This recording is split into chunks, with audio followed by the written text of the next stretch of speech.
Setelah ditutup sejak Minggu malam, pasca tergelincirnya pesawat Lion Air di Bandara Jalaluddin Gorontalo, akhirnya kembali beroperasi.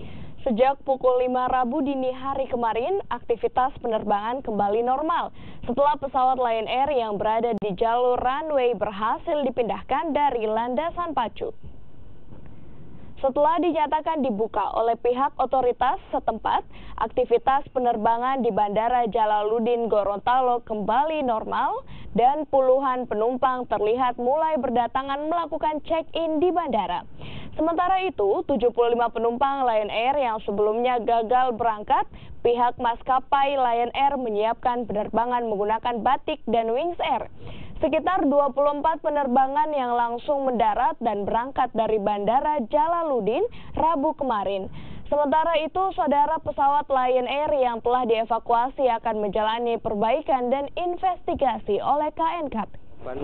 Sehingga untuk penerbangan hari ini dari Gorontalo dan